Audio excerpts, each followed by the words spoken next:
नमस्कार, देवभूमि के दंगल में आपका स्वागत है। मैं हूं आपके साथ शैलेंद्र चौहान और आज देवभूमि के दंगल में बात करेंगे पीएम सीएम हमारे आस्था के जयकारे।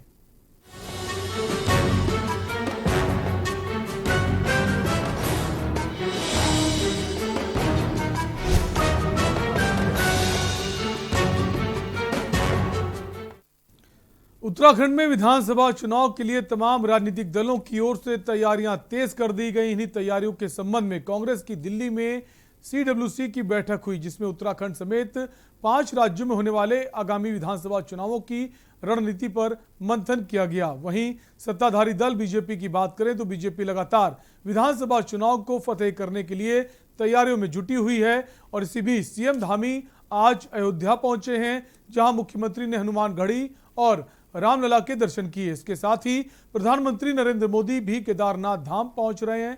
केदारनाथ धाम में पीएम मोदी बाबा केदार के दर्शन के साथ ही पुनर्निर्माण कार्यों का जायजा भी लेंगे और पुनर्निर्माण के कार्यों का शिलान्यास भी करेंगे। चुनाव से पहले पीएम का केदारनाथ दौरा और सीएम का अयोध्या दौरा कई मायनों में अहम माना जा रहा है। साथ ही इस पर राज्य में सियासत भी शुरू हो गई है।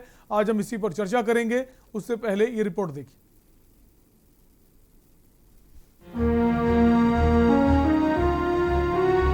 उत्तराखंड में अगले साल होने वाले विधानसभा चुनाव के लिए राजनीतिक दलों ने तैयारी तेज कर दी है। इन्हीं तैयारियों के बीच मुख्यमंत्री पुष्कर सिंह धामी 2 दिवसीय अयोध्या दौरे पर हैं, जबकि प्रधानमंत्री नरेंद्र मोदी कपाट बंद होने से पहले बाबा केदारनाथ के दर्शन के लिए उत्तराखंड आने वाले हैं। उनके दिवाली या उसके आसपास 4 व 5 नवम्बर को उत्तराखंड आने की संभावना है। बता दें कि केदारनाथ के कपाट 6 नवंबर को भैया दूज पर बंद हो जाएंगे। खुद मुख्यमंत्री ने प्रधानमंत्री के केदारनाथ दौरे की पुष्टि की है। केदारनाथ बाबा का इतना बड़ा हमारा धाम है और उधर भगवान राम का स्थान है और अभी ये संजोग है कि मैं पहले केदारनाथ गया, चूँकि दोनों एक ही हैं, भगवान राम और भगवान शिव, तो यहाँ भगवान शिव का आशीर्वाद लिया, भगवान राम का आशीर्वाद लिया। प्रधानमंत्री आ रहे 5 तारीख को, कुछ कंफर्म हो पाया प्रोग्राम अभी? हाँ, वहाँ पर चूँकि बहुत सारे जो हमारे पहले चरण के जो काम लगभग 250 करोड़ तक की योजनाएं जो हमारी पूरी हो गई है, उनका सबका लोकार्पण होना है। शंकराचार्य जी की समाधि का भी लोकार्पण होना है। इसके साथ साथ जो वहाँ पर जो सुरक्षा दीवार लगी है उसका भी, और जो वहाँ पर घाट बने हैं उन घाटों का भी लोकार्पण होना है। साथ साथ में जो हमारे तीर्थ पुरोहितों के आवास बने हैं उन सबके, इसके अलावा सब मिला के 250 करोड़ के लोकार्पण है और नेक्स्ट चरण के लगभग 150 करोड़ की जो है योजनाओं का शिलान्यास है। चुनाव से पहले अयोध्या और केदारनाथ दौरे को लेकर राज्य में सियासत भी तेज हो गई है। कांग्रेस का आरोप है कि बीजेपी को चुनाव से पहले भगवान राम और केदार बाबा की याद आती है, लेकिन चुनाव खत्म होने के बाद बीजेपी अपने वादों को भूल जाती है।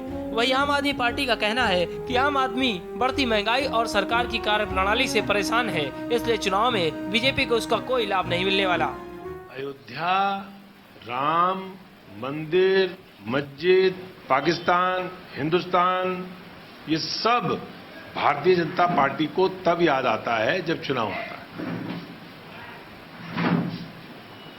एक शायर ने ठीक कहा था कि आजकल सीमाओं पे तनाव है, देखो तो कहीं चुनाव है। तो वही हाल बीजेपी का है। सीमा पे तनाव, आतंकवाद, पाकिस्तान, हिंदुस्तान, ये सारी बातें बीजेपी को तभी याद आती हैं जब चुनाव आता है। और जब इनकी नैया डूबने लगती है तो राम याद आते हैं।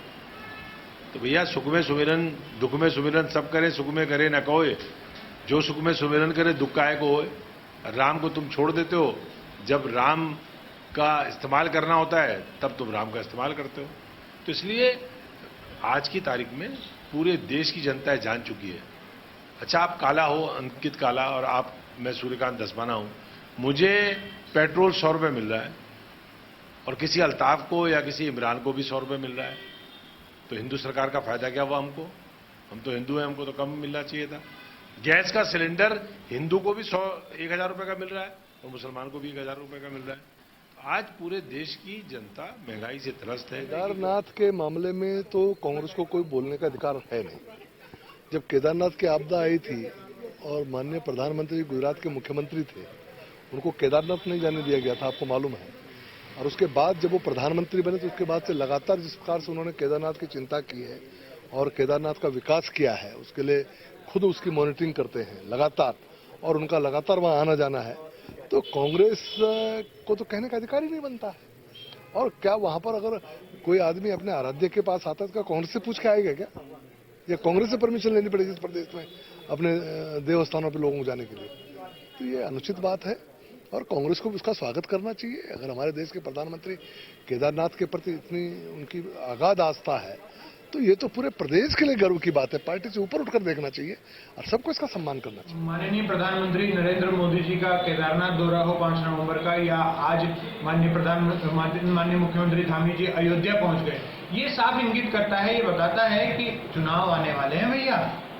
ये चुनाव के लिए किया जा रहा है। इनको जब जब चुनाव आते हैं तो माननीय प्रधानमंत्री जी को केदारनाथ जी याद आ जाते हैं और किसी को रामलला याद आ जाते हैं। तो ये सिर्फ चुनावी खेल है, और ये चुनावी खेल इसलिए है क्योंकि उत्तराखंड की जो असलियत है, असली मुद्दे हैं, बेरोजगारी, भ्रष्टाचार, रोजगार के बदहाल, सड़कों के बदहाल, 32 पुल गिर गए 5 साल में, या स्वास्थ्य के जो हाल है, शिक्षा के जो हाल है, वो दबाने के लिए ये सारे मुद्दे और खेल खेला जा रहा है। कुल मिलाकर चुनाव से पहले प्रधानमंत्री का केदारनाथ दौरा और मुख्यमंत्री का अयोध्या दौरा कई मायनों में काफी अहम है। चुनाव से पहले दौरे वाली सियासत होना कोई नई बात नहीं, लेकिन बीजेपी को इसका चुनाव में कितना फायदा होगा ये वक्त बताएगा। वहीं कांग्रेस की CWC की बैठक में आगामी चुनाव के लिए किसानों और अल्पसंख्यकों के सहारे सत्ता साधने की रणनीति बनी है। चुनाव से पहले जारी इन सियासी समीकरणों से आखिर किसको फायदा होगा और किसको नुकसान, ये देखना बड़ा दिलचस्प होगा। देहरादून से के न्यूज के लिए अंकित काला की रिपोर्ट।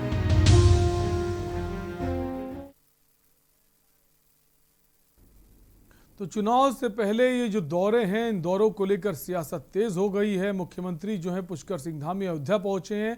2 दिनों के दौरे पर इस वक्त वो अयोध्या में हैं। उन्होंने दर्शन भी किए हैं, लेकिन बस सवाल अब यही उठ रहे हैं कि आखिर चुनाव से पहले उनके अयोध्या इतनी याद क्यों आ रही है। और प्रधानमंत्री नरेंद्र मोदी का भी अब केदारनाथ दौरा है। हालांकि केदारनाथ वो पहले भी आते रहे हैं, और जो केदारनाथ में पुनर्निर्माण का जो कार्य चल रहा है उसका वो जायजा लेने आ रहे हैं। उसको लेकर भी सियासत तेज हो गई है। इन्हीं सब पर हम बात करेंगे। और आपको बता दें हमारे साथ कुछ खास मेहमान भी जुड़ गए हैं इससे चर्चा के लिए। सबसे पहले आपका उनसे परिचय करा देते हैं। हमारे साथ संजय भट्ट हैं, आम आदमी पार्टी प्रवक्ता है। संजय जी स्वागत है आपका। इसके अलावा भाजपा से प्रदेश प्रवक्ता है विनय गोयल। विनय जी आपका भी स्वागत है। और कांग्रेस पार्टी से राजेंद्र शाह हैं, महामंत्री हैं प्रदेश के। सर आपका भी स्वागत है। सबसे पहले राजेंद्र जी आपसे ही सवाल है कि अगर प्रधानमंत्री केदारनाथ के जो कार्य है, पुनर्निर्माण कार्य, उसका अगर जायजा लेने आ रहे हैं, उसमें दिक्कत क्या है? इसके पहले प्रधानमंत्री आते रहे और अगर मुख्यमंत्री अयोध्या जा रहे हैं तो तकलीफ क्या है? नहीं, दिक्कत तो किसी को नहीं होनी चाहिए, हमें भी दिक्कत कोई नहीं है, लेकिन दिक्कत सबसे बड़ी वही पैदा करते हैं ना। जब समय होता है आने का तो सही समय पे अगर वो आए तो अच्छी बात है। अब अगर चुनावी दृष्टिकोण से अगर वो आते हैं तो फिर इस पर सवाल तो खड़े होंगे ना।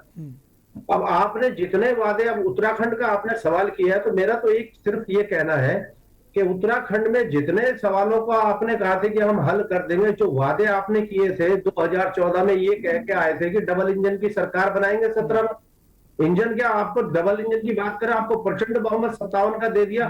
अब भैया किसानों का सवाल है, किसानों ने पहली बार, मुझे तो बड़ा दुख है ये कहते हुए कि देश में हमें शर्मिंदा होना पड़ा उत्तराखंड को कि दर्जनों किसानों ने पहली बार आत्महत्या की है इस 21 सालों में।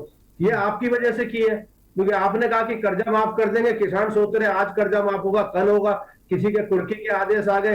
अब हमारा आदमी तो स्वाभिमानी होता है, पहाड़ का आदमी। अब वो लगातार देखता रहा कि कब वह माफ होगा, कब माफ होगा। 17 गया, 18 गया, 19 गया, 20 गया और 21 भी चला गया। तो अब सवाल ये पूछा जाएगा ना, बेरोजगारी सर पे खड़ी हुई है, बेरोजगारों का हाल आप देख रहे हैं, महंगाई सिर पे है, बहुत ही महंगाई की मार आपकी सरकार बना दी, दिल्ली में भी प्रचंड बहुमत दे दिया, यहाँ भी दे दिया। तो भैया वो डबल इंजन स्टार्ट तो कर लो उसे। और अब चुनाव सर पर है। अब एक उन्होंने बैट्समैन भेजा हुआ, वो कह रहे थे हमारे केंद्रीय मंत्री जी की नाइट वॉचमैन। अब नाइट वॉचमैन की जो परिभाषा क्रिकेट में होती है वो ये होती है कि उसे समय काटने के लिए भेजा जाता है।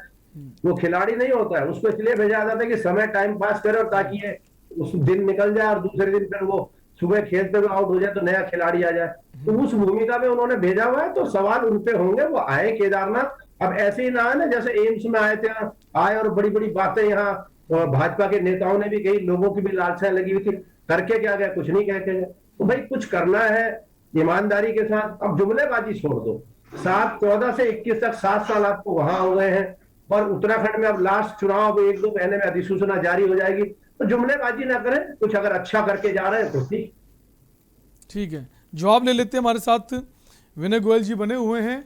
विनय गोयल जी, जैसा कि राजेंद्र जी का कहना है कि आप आइए, आपका स्वागत है, लेकिन आके कुछ जो प्रदेशवासी हैं, जो 4.5 साल से आपकी सरकार है, तो प्रदेश की जनता को भी खुश कीजिए, उनकी जो समस्या है उनको भी दूर कीजिए। आगे प्रदेश को भी फायदा मिलना चाहिए। केंद्र में भी आपकी सरकार है, प्रदेश में भी आपकी सरकार है। देखिए, सबसे पहले तो मैं अपनी बात प्रारंभ करूं, मैं आपके चैनल से एक निवेदन ये करना चाहता हूं कि आपने आम आदमी पार्टी के प्रवक्ता का परिचय यहां पर कराया जी, लेकिन जिस प्रकार से आम आदमी पार्टी के अलग अलग प्रवक्ता अलग अलग चैनल पर उत्तराखंड को शर्मसार करने वाले, उत्तराखंड के लोगों को लांछित करने वाले बयान दे रहे हैं। एक ने कुत्ते से तुलना कर दी उत्तराखंडियों की, एक ने नौकरों से तुलना कर दी, और जिस प्रकार का वातावरण इन्होंने बनाया है, इसके लिए मैं चाहता हूं कि कांग्रेस, ये आम आदमी पार्टी के प्रवक्ता आपके चैनल पर पूरे प्रदेश की जनता से माफी मांगे, वरना मेरे लिए इस डिबेट में रहना कठिन होगा। मैं आपसे निवेदन करता हूं कि आम आदमी पार्टी के प्रवक्ताओं ने जो इस प्रकार की हल्की बयानबाजी की है, उनके लिए इन्हें माफी मांगनी चाहिए। विनय जी, इस वक्त हमारे संजय जी मौजूद हैं। अगर संजय जी से अगर कोई ऐसा कुछ हुआ है तो वो माफी मांग सकते हैं। अगर पार्टी के किसी सदस्य ने ऐसा कुछ कहा है, मुझे तो संज्ञान में नहीं है, मैं संजय जी से खुद ही पूछ लेता हूं। संजय जी, क्या जैसा विनय जी कह रहे हैं, क्या सत्यता है और क्या है पूरा मामला, आपसे समझने की कोशिश करेंगे। जी देखिए, विनय जी वरिष्ठ नेता हैं भारतीय जनता पार्टी के, और वो जो कह रहे हैं हो सकता है सोच समझ के कह रहे हो, लेकिन मैं विनय जी से सिर्फ इतना पूछना चाहता हूं कि जो भूपेश उपाध्याय जी ने कहा और उसको आप लोगों ने तोड़ मरोड़ कर सोशल मीडिया पर प्रस्तुत करने की बात कही, आप बताएं क्या पिछले 21 सालों से जो 11 मुख्यमंत्री रहे उत्तराखंड में, उन्होंने आम उत्तराखंडी के लिए क्या किया? नहीं, आप समर्थन करते हैं उनकी बात का? संजय जी, सवाल ये जो कहा गया है, क्या आप उसका समर्थन करते हैं?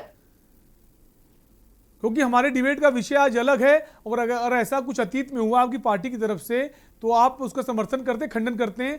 2 जवाबों में सवाल खत्म करिए और डिबेट को शुरू किया जाए।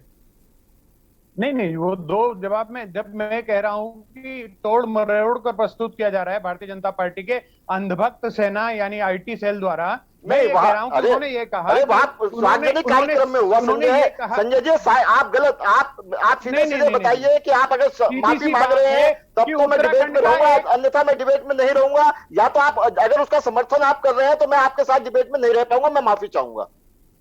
नहीं, मैंने ना तो आपको डिबेट में बुलाया और ना मैं आपको जाने को कह रहा हूँ। विनय जी, जो भी बात है उसकी ये बाद में ये जो चर्चा है इसके लिए हम बाद में बात कर लेंगे।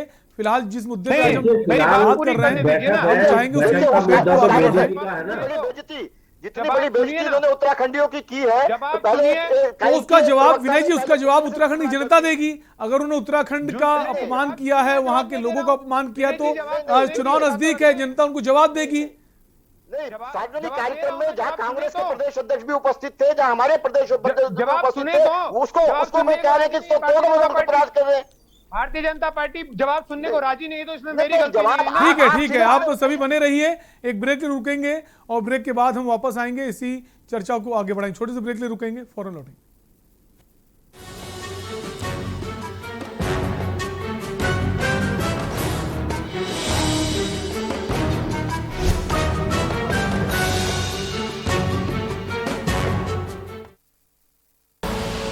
आप देख रहे हैं के न्यूज, खबरों का सारथी।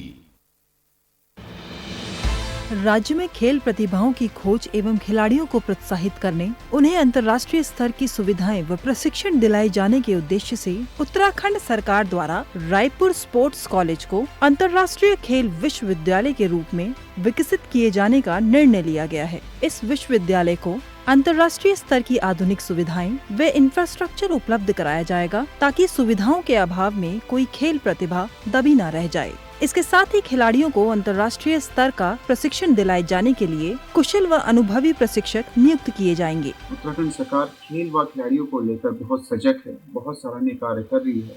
मैं हमारे मुख्यमंत्री श्री पुष्कर सिंह धामी जी का बहुत बहुत आभार व धन्यवाद प्रकट करता हूँ। मुख्यमंत्री श्री पुष्कर सिंह धामी के नेतृत्व वाली उत्तराखंड सरकार द्वारा राष्ट्रीय व अंतर्राष्ट्रीय खेलों में उत्कृष्ट प्रदर्शन करने वाले खिलाड़ियों को सम्मानित किए जाने के लिए पुरस्कार दिए जाने का प्रावधान भी किया गया है। पदक विजेता खिलाड़ियों को रोजगार के लिए पलायन न करना पड़े, उन्हें सरकारी नौकरी प्रदान किए जाने के लिए जरूरी प्रावधान किए जा रहे हैं। धामी सरकार उत्तराखंड राज्य में शिक्षा के साथ साथ खेलों व खिलाड़ियों को प्रोत्साहित करने के लिए दृढ़ संकल्पित है। वह दिन दूर नहीं जब राज्य के खिलाड़ी अंतर्राष्ट्रीय स्तर पर राज्य का नाम रोशन करेंगे। खेलों का आयोजन अब औपचारिकता नहीं, महापर्व होगा। उत्तराखंड के खिलाड़ियों पर कल पूरे भारत को गर्व होगा।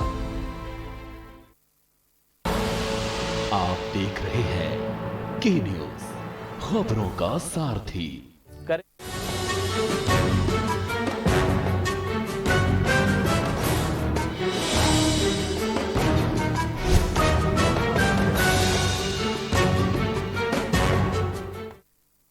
के बाद एक बार फिर आपका स्वागत है। आप देख रहे हैं दो भूमि का दंगल और आज हम बात कर रहे हैं दो भूमि के दंगल में जो दौरे इस वक्त प्रधानमंत्री के हैं और सीएम धामी का जो अयोध्या दौरा है उसको लेकर सियासत तेज हो गई है।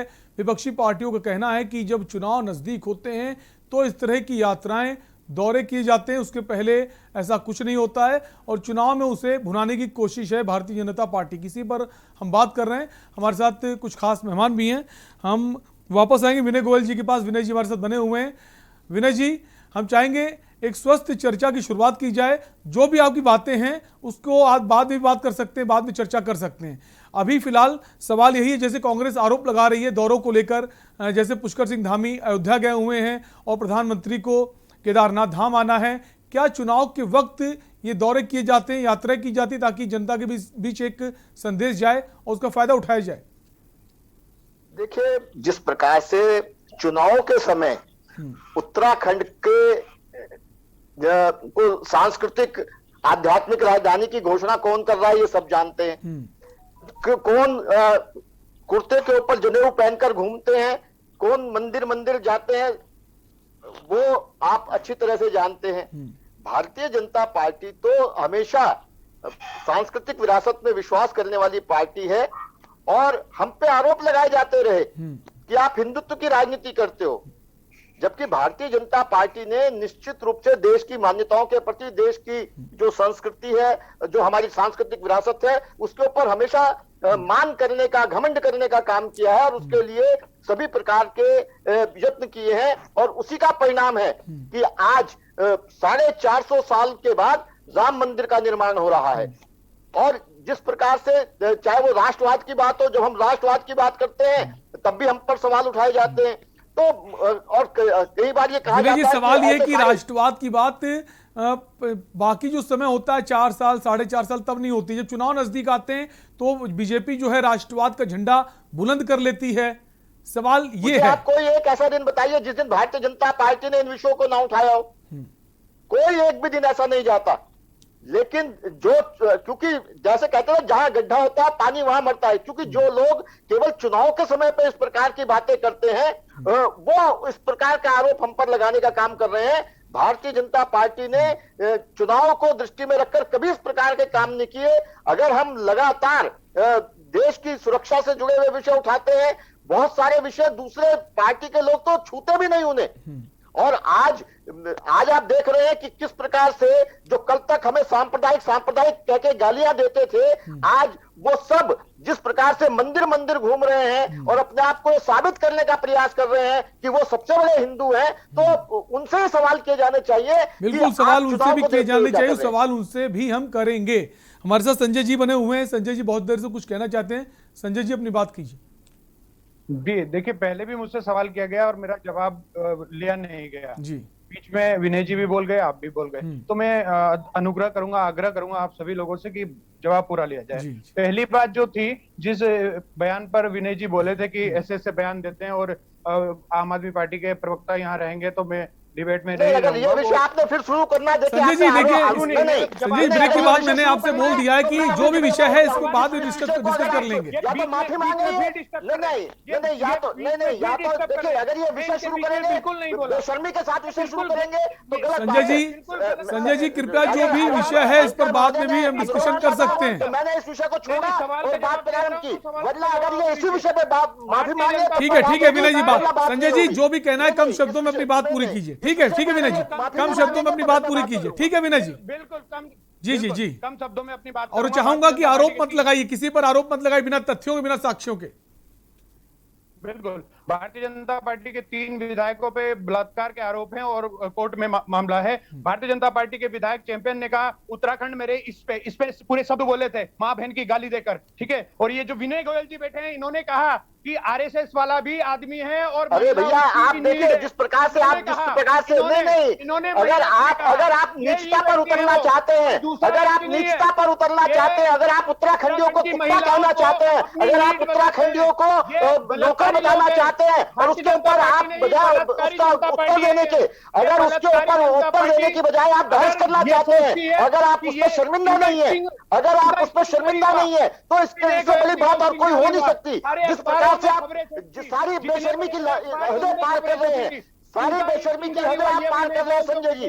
जिस प्रकार से आप लगातार घटिया स्तर पर उतरकर बात कर रहे हैं, घटिया इशारे कर रहे हैं, जिस प्रकार से आप जारी कर रहे हैं, ये आपकी मानसिकता दर्शाता है। जिस प्रकार से आपकी मानसिकता घटिया मानसिकता के साथ उत्तराखंड की राजनीति कर रहे हैं, इस प्रकार की जनता आपको माफ नहीं करेगी और आपको उसका जवाब देना पड़ेगा। बिल्कुल, जिस प्रकार से आप लगातार घटिया बात कर रहे हैं, घटियापन को उतर आए हैं, जिस प्रकार से आप घटियापन पर उतर आए हैं, जिस प्रकार से आप हल्की बातें कर रहे हैं, जिस प्रकार से आप हल्के विषय उठा रहे हैं, जिस प्रकार से आप लगातार उत्तराखंड के लोगों को लांछित करने का काम कर रहे हैं और अपने जो इस प्रकार के उत्तराखंडियों को गलत शब्द कहने वालों का समर्थन कर रहे हैं, उसको उत्तराखंड की जनता आपको कभी माफ नहीं करेगी। बन गई है भारतीय जनता पार्टी। जिस प्रकार से आप घटिया स्तर की बातें कर रहे हैं, यह आपकी मानसिकता दर्शाता है। आप घटिया स्तर की मानसिकता के साथ बैठे हैं आज। जिस प्रकार से आप घटिया स्तर की डिबेट करना चाहते हैं, उस घटिया स्तर की डिबेट करने के लिए हम उपस्थित नहीं है। आप जिस प्रकार के अश्लील इशारे यहाँ पर कर रहे हैं, जिस प्रकार के अश्लील इशारे आप चैनल पर बैठ के कर रहे हैं, ठीक है संजय जी, ठीक है, शांत हो जाइए संजय जी, शांत हो जाइए। अंदर बलात्कार हुआ, भारतीय जनता पार्टी के प्रदेश कार्यालय के अंदर बलात्कार से संजय जी अभी आरोप साबित नहीं हुए हैं, मामला कोर्ट में है। जब तक आरोप साबित नहीं हो जाते कोई दोषी नहीं हो जाता। अगर मामला कोर्ट में है, आरोप साबित नहीं हुए तो आप किसी को दोषी नहीं ठहरा सकते ना। प्रदेश उपाध्यक्ष को बोल रहे हैं, उसके ऊपर आप डिफेंड कर रहे हैं उसको। जो इनके विधायक ने कहा उत्तराखंड मेरे इस पे शब्दों के साथ, गंदे गाली वाले शब्दों के साथ, वो जिस प्रकार से लगातार आप घटिया स्तर की राजनीति कर रहे हैं, देखा है जब आप घटिया स्तर की राजनीति कर रहे हैं, घटिया इशारा कर रहे हैं और आप अपनी मानसिकता दिखा रहे हैं। आपके दिमाग में वो दिखा रहे हैं। आप बहस को जो है वो दौरे पे ले आए, जो मुद्दा है मुद्दे पे बात पे ले आए तो बड़ी मेहरबानी। बात नहीं करेंगे ये लोग। ठीक है संजय जी, ठीक है, बाद में बात कर लेंगे इस पर। हमारे साथ जय सिंह रावत जी वरिष्ठ पत्रकार हैं। सर बहुत बहुत स्वागत है आपका। नमस्कार सर, आपसे ही जानना चाहेंगे, लेकिन एक ब्रेक का वक्त आ चुका है, ब्रेक के लिए रुकेंगे और ब्रेक के बाद वापस आएंगे। तो हमारे साथ जो वरिष्ठ पत्रकार जुड़ गए उनसे भी जानेंगे जो दौरे हैं इसको लेकर जो सियासत की जा रही है उसके क्या मायने हैं। रुकेंगे ब्रेक के लिए, जल्द लौटेंगे।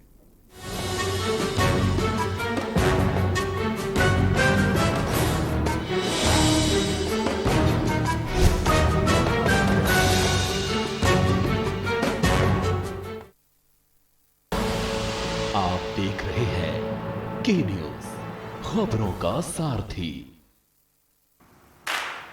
इस हफ्ते 10 बजे 10 मिनट, इस हफ्ते 10 बजे 10 मिनट, डेंगू हट। इस हफ्ते 10 बजे 10 मिनट, दिल्ली से हट। इस बार भी पानी जमा न होने देंगे। होगा तो उड़ेल देंगे, बदल देंगे, तेल डाल देंगे। Know if no but. 10 हफ्ते 10 बजे 10 मिनट, डेंगू हट। 10 हफ्ते 10 बजे 10 मिनट, दिल्ली से हट। चल हट परे हट, चल हट और डेंगू दिल्ली से इस बार भी डेंगू को हराना है। 10 हफ्ते 10 बजे 10 मिनट फिर से अपनाना है। हर रविवार डेंगू पर वार। 10 हफ्ते 10 बजे 10 मिनट डेंगू हट। 10 हफ्ते 10 बजे 10 मिनट दिल्ली से हट। जुबान के लिए उड़ चला गैरों की ज़मीं पर, खुशबू अपने पन की ढूंढता। दूर कितना भी जा, इस जुबान से दूर ना जा पाओगे। विमल, बोलो जुबान केसरी। करें अपने जीवन को कृतार्थ, सुने श्रीमद् भागवत कथा रोज प्रातः 6 बजे मेरे साथ सिर्फ के न्यूज इंडिया।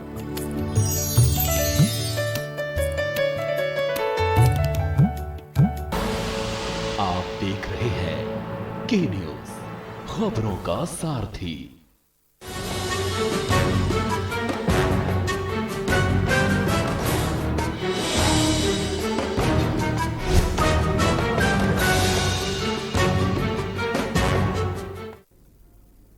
ब्रेक के बाद एक बार फिर आपका स्वागत है। आप देख रहे हैं दो भूमि के दंगल और हम बात कर रहे हैं जो प्रधानमंत्री और नरेंद्र मोदी जो है उनको केदारनाथ धाम आना है, और जो पुष्कर सिंह धामी मुख्यमंत्री हैं वो इस वक्त अयोध्या पहुंचे हैं। 2 दिवसीय उनका दौरा है और इसको लेकर प्रदेश में सियासत तेज हो गई है। जो विपक्षी दल है, मुख्य विपक्षी दल कांग्रेस, उसका आरोप है कि जो चुनाव के वक्त ये जो दौरे हैं इसको ये सरकार भुनाना चाहती। इसी पर हम बात करें, वापस हम आएंगे। हमारे साथ कुछ खास मेहमान हैं। हमारे साथ जय सिंह रावत जी हैं, वरिष्ठ पत्रकार हैं। जय सिंह जी, ये जो कांग्रेस पार्टी का आरोप है कि जो धार्मिक यात्रा है, अयोध्या जा रहे हैं, दर्शन करने जा रहे हैं, प्रधानमंत्री जो हैं वो केदार धाम के दर्शन करने आ रहे हैं, तो उनकी पार्टी के नेता भी इस वक्त दर्शन कर रहे हैं। अगर राहुल गांधी की बात करें, वो वैष्णो माता के धाम जा रहे हैं। और अभी काशी का जो दौरा था प्रियंका गांधी वाड्रा का, यूपी की प्रभारी है वो, तो काशी में जो रैली थी, रैली से ठीक पहले शुरुआत वो काशी विश्वनाथ धाम पहुंचकर करती हैं, उसके कुष्मांडा माता के मंदिर जाती हैं। तो कोई ज्यादा फर्क नहीं है अगर बात करें कांग्रेस पार्टी की, बीजेपी की। हाँ, निश्चित तो ये तो बहुत सामान्य सी बात है। अगर आपको याद होगा 2019 के लोकसभा चुनाव हुए थे तो मोदी जी ने तपस्या की थी, केदारनाथ में की थी। उससे भी पहले वो कई बार केदारनाथ आते रहते हैं। उसमें मुझे तो कोई नई बात इसमें नजर नहीं आती है, कुछ वो बातें हैं। दूसरी बात यह है कि आज ये तो कोई मेरे ख्याल से मुद्दा नहीं है कि वो कोई भी पार्टी आजकल जो है कोई काम करते हैं, क्योंकि हम लोग जाते हैं भगवान की पूजा करते हैं अपने अपने इष्ट, उसमें मेरे ख्याल से कोई बात नहीं। लेकिन उसको शोकेस करना या उसको दिखाना कि भाई क्या कहते हैं, हम हिंदू ही हैं, हम मुसलमान ही हैं या क्रिश्चियन हैं, इस तरह वोटों के लिए करना, वो उसमें बात हो सकती है। दूसरी बात जो अभी सवाल उठ रहा है कि दरअसल पहले तो नेताओं पर सभी को कोई भी बात बिल्कुल संयम से बोलनी चाहिए, खासकर राजनीतिक दलों के नेताओं को, और वो भी चुनाव के दिनों में तो बहुत ही संभल कर बोलना चाहिए, क्योंकि बात का बतंगड़ हो जाता है। कई बातें अप्रिय भी रहती है, अप्रिय हो जाती हैं, लेकिन उनका कहने का मकसद वो नहीं होता। जैसे वो एक डिबेट थी, वो कुत्ते वाली डिबेट में मैं खुद उसमें था। अब वो जब बोल चुकी थी मैडम, मैं तब मेरी समझ में आया ये क्या बोल रही है, लेकिन उनका मकसद ये थोड़ी था कि उत्तराखंड के लोग कुत्ते हैं। उन्होंने बोलने का उदाहरण गलत दिया था। जैसे इन्होंने भी गलत दिया है कि भाई पहाड़ से लड़के नौकर ले आओ, ये उदाहरण गलत ढंग से दिया गया है। अब कई लोगों की वास्तव में सोच रही है, ये सोच रही है कि पहाड़ जा रहे हैं तो लड़के ले आना ताकि इनके घरेलू काम के लिए होते हैं। ये दुर्भाग्य है उस पहाड़ का कि वहाँ कुछ होता नहीं है, गरीब होते हैं, उनके बच्चे क्या करेंगे, वो पढ़ाने लिखा के लिए वो होता नहीं। अब तो पढ़ाने के लिए स्कूल भी नहीं है, दिक्कत पलायन की वजह से तो दिक्कतें होगी, वो बात है। तो वो चलिए वो वाली बात है।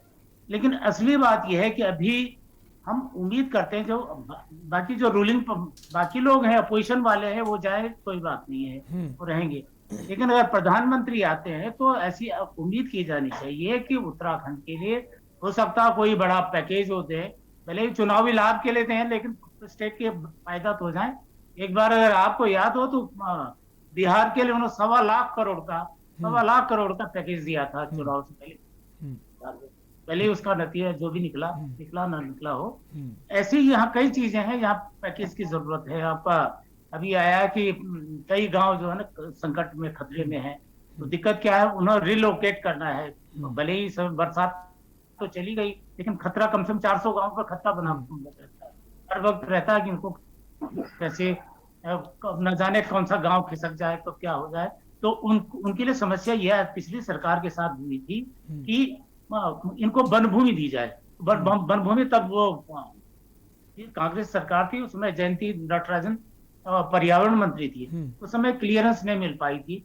अभी भी अगर उसकी क्लियरेंस मिल जाए तो जो गांव खिसक रहे हैं, जो बिल्कुल किसी काम के नहीं रह गए हैं, अब खतरा है, उनकी जब वन भूमि दी जाए और उन गांवों में अगर जंगल उतने बदले में हो जाए, क्योंकि ये पहले से भी कॉन्सेप्ट है कि भाई जो है जो फॉरेस्ट लैंड का है दोबारा बंदोबस्त होना चाहिए, कि ताकि जो बिल्कुल ओपन कास्ट हो गए हैं, जिनमें खुले वन है या जहां वन नहीं है, केवल वन भूमि ही रहेगी, भूमि ही वन के नाम पर है लेकिन वहां वन नहीं है, वहां गांव बसाए जाए। और जो क्या कहते हैं, जो गांव खिसक रहे हैं, टूट रहे हैं, जैसे केदार वैली में बहुत 400 गांव। लेकिन कुल मिलाकर जयसिंह जी ये कह सकते हैं कि अगर प्रधानमंत्री जी आते हैं और अगर कुछ सौगात, कुछ घोषणाएं, कुछ ऐलान करते हैं, उससे फायदा तो उत्तराखंड वासियों का होना है, प्रदेश का होना है, तो उसको लेकर इतनी खिलाफत करना कहां तक जायज है। वापस हम राजेंद्र जी के पास आएंगे। राजेंद्र जी, जैसे डिबेट की शुरुआत, जी जयसिंह जी अपनी बात पहले करें तो सही, उसके बाद तो कहीं यही नहीं हुई। ये मैंने छोटा सा ग्रीन बोनस की बात हो रही है, दूसरे कई सारे सवाल हैं कि उत्तराखंड सरकार को चाहिए, तो ये वाली बात। दूसरा, अभी जीएसटी की इन्होंने बात की कि जीएसटी का 2022 से आगे जाए, क्योंकि अभी कंपनसेट भारत सरकार कर रही है, तो कुछ स्पेशल कैटेगरी स्टेट्स हैं, जैसे उत्तराखंड भी है। यहाँ पर पहले यहाँ इंडस्ट्री लग गई ना, उत्तराखंड में इंडस्ट्री लगी, जहाँ प्रोडक्शन होता था वहां एक्साइज ड्यूटी मिलती थी। अब ये है कि वो जो जहां खपत हो रही, जहां कंजम्पशन हो रहा है, वहां हो रहा। हम लोग बड़े खुश हुए साहब कि उत्तराखंड में तिवारी जी के जमाने में काफी सारी इंडस्ट्री लगी थी, लेकिन अब उसका वो जो यहाँ का माल अगर गोवा में बिक रहा या महाराष्ट्र में बिक रहा, तो टैक्स तो वहां उनको मिलना है। तो वो वाली उसके लिए था कि इस हिसाब से हमको कंपनसेट किया जाए, ग्रीन बोनस में हमें कंपनसेट किया जाए। बाकी कई जो है रेल है, कई जैसे टनकपुर उधर वाली है, तो दूसरी बहुत सारी भाई पहाड़ी राज्य है, हिमालयी राज्य है। दूसरा जहाँ नॉर्थ ईस्ट की तरह है, जो है ना नॉर्थ, ये केवल 11 राज्य हैं, हिमालयी जो राज्य हैं, उनमें जम्मू कश्मीर से लेकर हिमाचल को भी थोड़ा, हिमाचल और उत्तराखंड छूट जाते हैं बीच में। बाकी का तो हर चीज में उसका डोनर मंत्रालय है, नॉर्थ ईस्ट के लिए एक अलग ही मंत्रालय है, वहां का उसका हर विभाग से मतलब 10% वहां के विकास के लिए खर्च होता है। अलग अलग हर चीज अलग है। जम्मू कश्मीर का तो भले ही अब 370 हट गया हो, लेकिन वहां का भी अलग स्टेटस, अलग सुविधाएं वहां पर है। तो हिमाचल और उत्तराखंड छूट जाते हैं हिमालयी राज्यों में। इनको भी जो अलोकेशन होता है, बजट अलोकेशन है और सारी चीजें हैं, यहाँ की विषम परिस्थितियां हैं, उनको ये एक समान नीति सारे हिमालयी राज्यों के लिए, आपका जम्मू कश्मीर से लेके मेघालय, नागालैंड, मिजोरम, अरुणाचल, वहां तक सारा एक जैसी विकास के मामले, अलोकेशन के मामले बिल्कुल जैसी नीति हो। बिल्कुल, अगर बयानबाजी को अगर किनारे कर दें और जैसी बारीकियां आप बता रहे हैं, जहां कमियां हैं, कहां सुधार हो सकते हैं, अगर जो मुख्य विपक्षी पार्टियां हैं, अगर सरकार अगर काम नहीं कर रही है, तो अपोजिशन में जो पार्टी है वो इन चीजों को उठाए ताकि लोगों को फायदा पहुंच सके, उत्तराखंड के निवासियों को उसका फायदा मिल सके। लेकिन वो काम नहीं होता है, चाहे कांग्रेस हो चाहे भाजपा हो। जब भाजपा सत्ता में होती है तो कांग्रेस भी बयानबाजी करती है, धरना देती है, लेकिन जो मुख्य बिंदु है उन पर काम नहीं होता। और चाहे कांग्रेस सत्ता में होती, बीजेपी भी उसके खिलाफ बयानबाजी करती है, दोनों ही पार्टियां करती आई हैं। किसी एक को मैं वो दोषी नहीं ठहराऊंगा। वापस राजेंद्र जी के पास आऊंगा। राजेंद्र जी, सवाल ये है कि जैसा डिबेट की शुरुआत में आपने कहा कि वो धार्मिक यात्रा पर गए हुए हैं अयोध्या और प्रधानमंत्री जी केदारनाथ आ रहे हैं, तो आपके जो पार्टी के नेता हैं राहुल गांधी, प्रियंका गांधी, वो भी तो धार्मिक यात्राओं पर जा रहे हैं ना सर? देखिए, वो उनकी यात्राओं में इनकी यात्राओं में जमीन आसमान का फर्क है। मैं भाजपा के नेताओं से कहना चाहता हूं कि राहुल गांधी जब 2013 में आपदा आई, हजारों लोग हताहत हो गए, तो राहुल गांधी केदारनाथ आए, ये देश में संदेश, विश्व में संदेश देने के लिए। राजेंद्र जी, आपको रोकना चाहूंगा इस यहाँ पर हमारे जो पॉलिटिकल एडिटर लखनऊ में हैं प्रदीप विश्वकर्मा जी, उन्होंने खास बातचीत की मुख्यमंत्री पुष्कर सिंह धामी से। वो अयोध्या पहुंचे, क्या कुछ बात हुई आपको सुनाते हैं। सर, अयोध्या की धरती पर आपका स्वागत है। जी, धन्यवाद आपका। और भगवान राम की इस जन्मभूमि में आकर मैं अभिभूत हूँ। और बचपन से ये सोचता था, चूंकि अयोध्या पहले भी कई बार आया विद्यार्थी जीवन में, अब मुख्य सेवक के रूप में आ रहा हूँ, तो बड़ा ये संयोग है कि मैं बचपन से जब पहले जितनी बार भी आया जन्मभूमि के दर्शन के लिए, मैंने देखा कि रामलला टेंट के अंदर हैं और कब अच्छी व्यवस्था होगी, और वो व्यवस्था अब हो गई है। मैं देश के प्रधानमंत्री जी का, हमारे यशस्वी प्रधानमंत्री आदरणीय नरेंद्र मोदी जी का, हम उत्तराखंड की देवभूमि की जनता की तरफ से, देश की जनता की तरफ से सबसे उनका धन्यवाद करते हैं कि जो हम लोग सपना जो सबने देखा था, उस समय कार सेवकों ने देखा था, लोगों ने देखा था, वो सपना साकार हो रहा है और भव्य मंदिर बनने जा रहा है। विपक्षी पूछते थे रामलला ठाट में, हम लोग ठाट में हैं, कब रामलला ठाट में होंगे, तो क्या लगता है ये विरोधियों के लिए एक बड़ा जवाब है? देखिए, मोदी जी के समय में जितने भी काम हैं, वो बातें कम और काम ज़्यादा, जो उनका एक स्लोगन है, वो यहीं पर चरितार्थ हो रहा है। जी, एक आखिरी सवाल है। आप लखनऊ यूनिवर्सिटी के रहे, मैं भी लखनऊ यूनिवर्सिटी से हूँ, राम कुमार जी भी लखनऊ, कभी लखनऊ की याद आती है आपको, लगता है कि लखनऊ यूनिवर्सिटी जाना चाहिए? नहीं, लखनऊ हमेशा से रहता है, क्योंकि जो भी हमने बचपन में वहाँ सीखा, पढ़े लिखे इतने सारे मित्रों के साथ, लखनऊ विद्यार्थी जीवन में हमारी कर्मभूमि रही है, इसलिए लखनऊ से पूरे जीवन भर का नाता है। एक आखिरी सवाल है, उत्तराखंड का चुनाव तो एक उसमें खत्म हो जाएगा, क्या उसके बाद आप उत्तर प्रदेश की ओर मूव करेंगे? उत्तर प्रदेश में भी चुनाव के लिए आएंगे? वो तो जैसा पार्टी का जो भी आदेश होगा उसमें। बहुत शुक्रिया के न्यूज़ से बात करना। तो ये है धामी साहब, पुष्कर सिंह धामी साहब, उत्तराखंड के मुख्यमंत्री, जो कह रहे हैं कि पार्टी जैसा आदेश करेगी हम उसी हिसाब से काम करेंगे। उत्तराखंड का चुनाव खत्म हो जाएगा तो उत्तर प्रदेश में भी वो जरूर रुक करेंगे। फिलहाल अभी वो रामलला के दर्शन करने के लिए आए हैं। कैमरामैन राजेश के साथ प्रदीप विश्वकर्मा, के न्यूज़, अयोध्या। तो अयोध्या पहुंचने पर हमारे पॉलिटिकल एडिटर प्रदीप विश्वकर्मा जी ने मुख्यमंत्री पुष्कर सिंह धामी से बातचीत की, क्या कुछ का आपको सुनाए। वापस अपने कार्यक्रम में आएंगे, हमारे साथ तमाम मेहमान बने हुए हैं और हम बात कर रहे हैं जो दौरे को लेकर सियासत हो रही है। तमाम विपक्षी पार्टियां आरोप लगा रही हैं कि जो इस वक्त ये दौरा है पूरी तरह से राजनीतिक से प्रेरित है। वापस राजेंद्र जी के पास ही आएंगे। राजेंद्र जी, आपकी पार्टी जो सवाल उठा रही है, कहां तक जायज है? आपकी पार्टी के नेता भी धार्मिक यात्राएं कर रहे हैं, राहुल गांधी जी वैष्णो देवी जा रहे हैं और प्रियंका गांधी जी काशी पहुंचकर शुरुआती कर रही हैं आपका काशी विश्वनाथ धाम से। जी, मैं आपको याद दिला रहा था, मैं अपने साथियों को भी याद दिला रहा था कि राहुल गांधी केदारनाथ उस वक्त गए थे जब भीषण आपदा आई थी जून के महीने में 2013, और उसके बाद जब हिंदुस्तान ही नहीं पूरे विश्व में ये बहुत बड़े तरीके से फैल गया था कि केदारनाथ का रामबाड़ा पूरी तरह से खत्म हो गया है, केदारनाथ तहस नहस हो गया, मात्र मंदिर बचा है।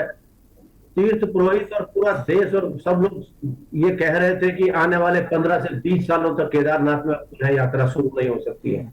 उस वक्त राहुल गांधी, क्योंकि पहले 14 से 15 किलोमीटर था, उस समय जब रामबाड़ा बह गया तो छोटी नैनचुली से लेकर बड़ी नैनचुली तक और भीमबली के बीच में जो रास्ता था वो करीब 21 किलोमीटर हो गया था। उस 21 किलोमीटर को पैदल राहुल गांधी पार करते हुए केदारनाथ पहुंचे थे उस दौर में, ये संदेश देने के लिए कि केदारनाथ में सब कुछ ठीक ठाक है, मंदिर ठीक है, आपदा आई है, हम इससे लड़ेंगे, बहुत जल्दी हम तमाम चीजों को ठीक करेंगे। और ठीक 1 साल बाद मैं कहना चाहता हूं, जो तीर्थ पुरोहित और जो तमाम लोग ये कह रहे थे कि आने वाले 15 से 20 सालों तक केदारनाथ में यात्रा सुचारू नहीं होगी, 2014 में यात्रा सुचारू रूप से शुरू हो गई और 2 लाख से लेकर फिर 14 के बाद 15, फिर 16, 17 तक यात्रा पूरी तरह से नॉर्मल हो गई और पूरे देश और विश्व में संदेश गया कि केदारनाथ यात्रा अब सुरक्षित है। तब गए थे राहुल गांधी,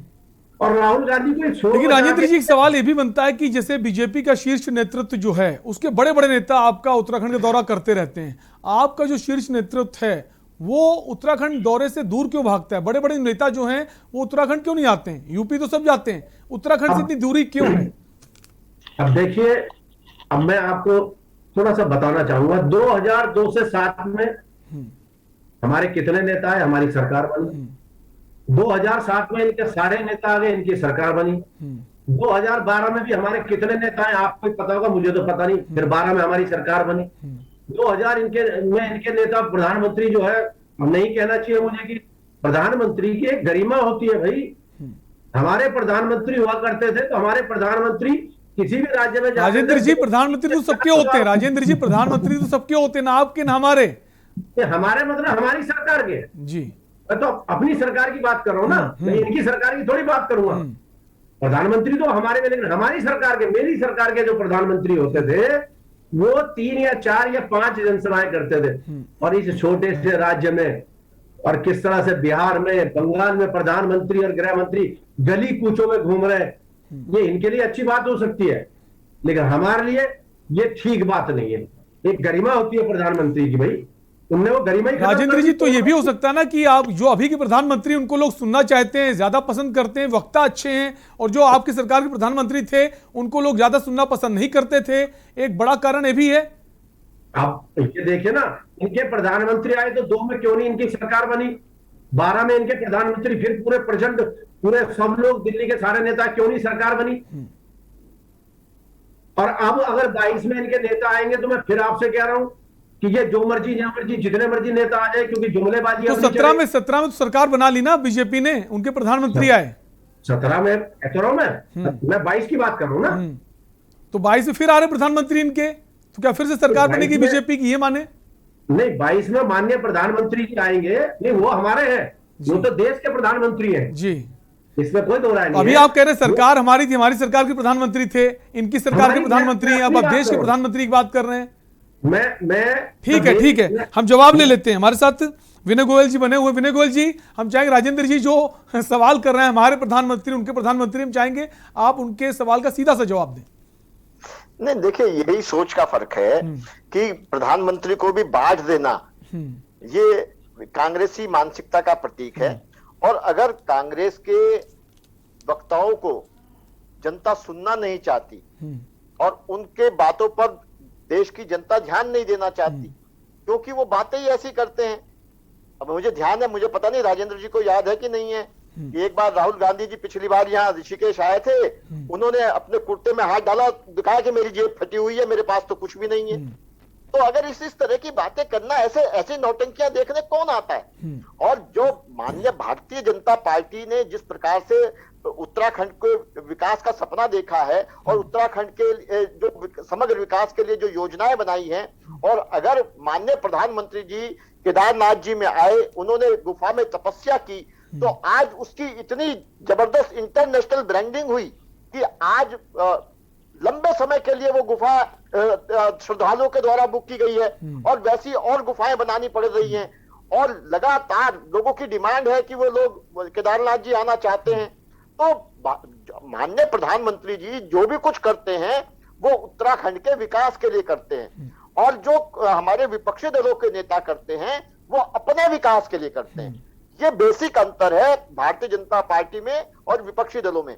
और मैं बार बार हर चैनल पर ये चर्चा करता हूं कि अगर मैं आम आदमी पार्टी के अपने साथी से पूछूं या कांग्रेस के साथी से पूछूं कि साहब आप राजनीति करते हो, आपका उद्देश्य क्या है, तो केवल सत्ता प्राप्ति करने के अलावा ये दूसरा कोई उद्देश्य बता नहीं पाते।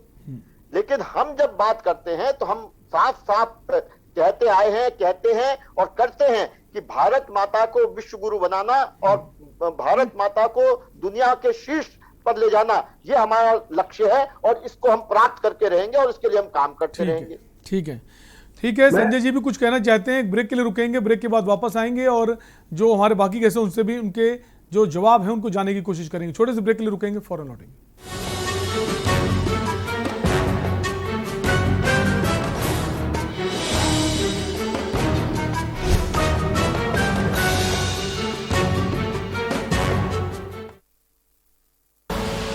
आप देख रहे हैं के न्यूज, खबरों का सारथी।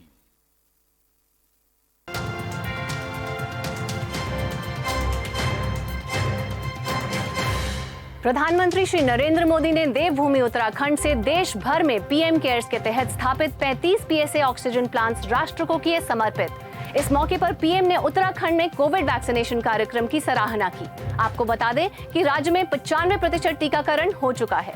यहाँ राज्य सरकार के प्रभावी मैनेजमेंट की वजह से उत्तराखंड भी बहुत जल्द 100% पहली डोज का पड़ाव पूरा करने वाला। हिमालय के पहाड़ों के उस पार पहुंच करके लोगों के पास जाना कितना कठिन होता है, ये हम भली भांति जानते हैं। उसके बावजूद भी इतनी बड़ी सिद्धि प्राप्त करना वाकई आप सब अभिनंदन के अधिकारी हैं। सीएम हेल्पलाइन 1905 से प्रदेशवासियों की समस्याओं का हो रहा है त्वरित समाधान। मुख्यमंत्री ने समीक्षा के दौरान हेल्पलाइन पर शिकायतें सुनी और सीएम हेल्पलाइन पर प्राप्त होने वाली सभी शिकायतों के समयबद्ध समाधान के निर्देश दिए। प्रदेश की विभिन्न प्रतियोगी परीक्षाओं में भर्ती के लिए आमंत्रित आवेदन पत्रों के साथ अब नहीं देना होगा आवेदन शुल्क। कोविड-19 से रोजगार और अर्थव्यवस्था पर पड़े प्रभाव को ध्यान में रखते हुए मुख्यमंत्री पुष्कर सिंह धामी ने आवेदन शुल्क से अभ्यर्थियों को राहत देने के लिए 31 मार्च 2022 तक सभी परीक्षाओं के लिए आवेदन शुल्क नहीं लिए जाने का शासन आदेश जारी कर दिया है। प्रदेश में महिलाओं को आत्मनिर्भर बनाने के लिए मुख्यमंत्री धामी ने की मुख्यमंत्री नारी सशक्तिकरण योजना की घोषणा। योजना के अंतर्गत महिलाओं को स्वरोजगार के लिए आसानी से होगा लोन उपलब्ध। 1 लाख रुपए तक की मिलेगी सब्सिडी।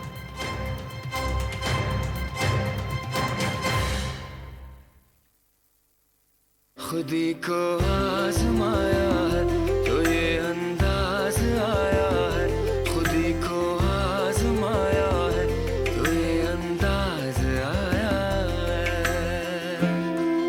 तुम में भी मैं हूं शुद्ध प्लस पान मसाला। आप देख रहे हैं के न्यूज, खबरों का सारथी।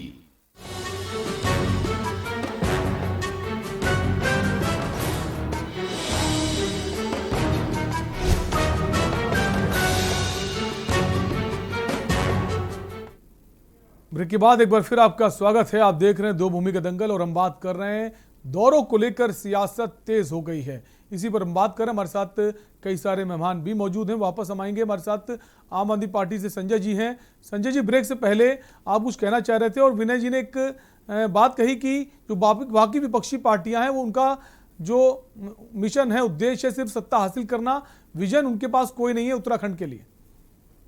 जी बिल्कुल, मैं भी उसी बात पे उंगली उठाई थी कि मैं इस पे कुछ कहना चाहता हूं, क्योंकि भारतीय जनता पार्टी के जो प्रवक्ता माननीय विनय गोयल जी बैठे हैं, उन्होंने ये कहा कि सिर्फ भाजपा का ये काम है कि वो सत्ता प्राप्ति के लिए नहीं और देश के लिए काम करती है, विश्व गुरु बनाने, उन्होंने शब्द जोड़ के उसमें कहा।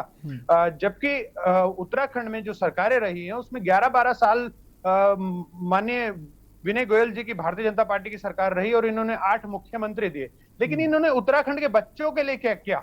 मुख्यमंत्रियों के लिए तो इन्होंने सब कुछ किया, लेकिन उत्तराखंडियत के लिए क्या किया? उत्तराखंड के उन बच्चों के लिए क्या किया जो बच्चे गांवों में शिक्षा नहीं पा रहे, जो रोजगार नहीं पा रहे, या जिन्हें सही शिक्षा, सही ट्रेनिंग, सही दिशा या उनके मेंटर नहीं मिल पा रहे, या उनको जो उन बच्चों के पैदा होने से पहले जो माताएं होती हैं, गर्भवती माताएं जो उन बच्चों को पैदा करती हैं, उन्हें डंडी कंडी पर 15-15, 20-20, 50-50 किलोमीटर जाना पड़ता है। उन बच्चों के लिए इन्होंने क्या किया? अगर उत्तराखंड के बच्चों के हालात खराब हैं तो उसमें पूरा कांग्रेस के साथ साथ भारतीय जनता पार्टी का भी पूरा योगदान है। दूसरी बात जो यहाँ हमारा मुद्दा है, माननीय प्रधानमंत्री जी क्योंकि केदारनाथ आ रहे हैं 5 नवंबर को, और उनका हार्दिक स्वागत है। हमारे प्रधानमंत्री हैं और वो बार-बार आए, हम तो चाहते हैं कि वो बार-बार आए। ठीक बात। और पहले भी आए थे वो क्योंकि 18 मई 2019 में, अगर मैं डेट सही है तो 18 मई 2019 को शायद आए थे और गुफा में बैठे थे, और 19 मई को वोटिंग थी यूपी में आखिरी दौर की लोकसभा की। तो ये वोटिंग के लिए नहीं होना चाहिए, बाकी सब तो ठीक है। वो आए, हमारे प्रधानमंत्री हैं, हम उनका स्वागत करेंगे और हमारा स्वागत करना बिल्कुल। और अगर उनके आने से ब्रांडिंग होती है, वहां लोग पहुंचते हैं, पर्यटन को बढ़ावा मिलता है, तो ये तो अच्छी बात है। हम विनय जी से जवाब ले लेते हैं। जैसे आपने कहा पहाड़ के लिए थोड़ी सी बात खत्म करूंगा, मेरे को 20 सेकंड। ठीक है। और लेकिन जैसा आपने कहा कि राहुल जी और प्रियंका जी और धामी जी और हमारे माननीय प्रधानमंत्री जी धार्मिक दौरे कर रहे हैं। देखिए, अब ये उनका अपना मसला हो सकता है कि उन धार्मिक दौरों के बारे में वो सबको बताएं। अभी ब्रेक के बीच में हमारी बात हो रही थी तो मुझसे पूछा कि पानी बहुत पी रहे हो क्या? मैंने कहा मैं रात भर जागरण में था और पूरी रात जागा हूँ, मैं भी हिंदू हूँ, तो इसलिए मैं बार बार पानी पी रहा हूँ। लेकिन आप लोग कवरेज नहीं लेते हैं, आप लोग धार्मिक यात्रा पर जाते हैं मगर आप लोग कवरेज नहीं लेते, ये कहना चाहते हैं आप? जी नहीं, मैं एक थोड़ी सी और बात खत्म कर रहा हूँ सर।